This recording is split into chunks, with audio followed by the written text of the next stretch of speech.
Isa yan sa trabaho ko dito sa South Korea, yung tinatawag na churip or jurib. Hindi ko din kung tama ba pagkabig sa, pero ang sa Hanggo kasi is churip. Ngayon, isa yan siya sa ginagawa kong trabaho dito. Nag-i-screw.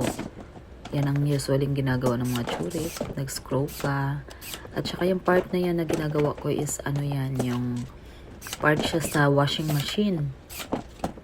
Sa setake sa Hanggumal.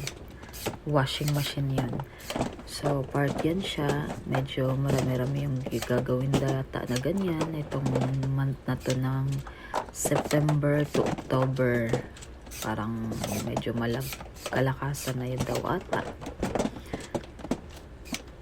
So, ayan lang. Nag-i-screw ako ng ganyan. Medyo din kasi kailangan mo palipalihin yung kailangan mo bilisan yung screw. And then, kailangan kasi hanggang sa kasi may kasunod pa dyan ako pinakauna nag-i-screw. Tapos minsan may nagpa-file dyan na nilalagay na yung parang nang ini-screw ko na yung bagay na yan, hindi ko alam kung ano ba yan, parang digital yan yung nilalagay dyan sa actually. Tapos minsan yung mga satchel na yan, yung mga plastic na yan na kagagaling yan din doon sa likod, kinuha namin yan, detsa o ang tawag sa Hanggumal or yung lagayan. So, kinuha namin yan, 2 detsa yan. Tapos, ayun, hila-hila. Yung trabaho na yan, yung company na yan is dyan na din siya galing yung satchel na yan.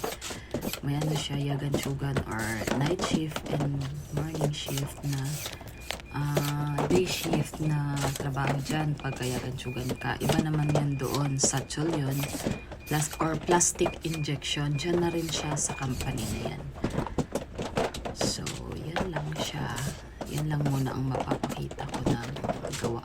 Parts siya sa washing machine. Ayan. Pero dahil medyo wala pa kami gaanong OT, so hanggang 8 to 5 lang ang trabaho. At least may 8 to 5. Ayan.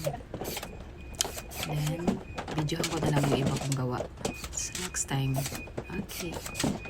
Bye-bye.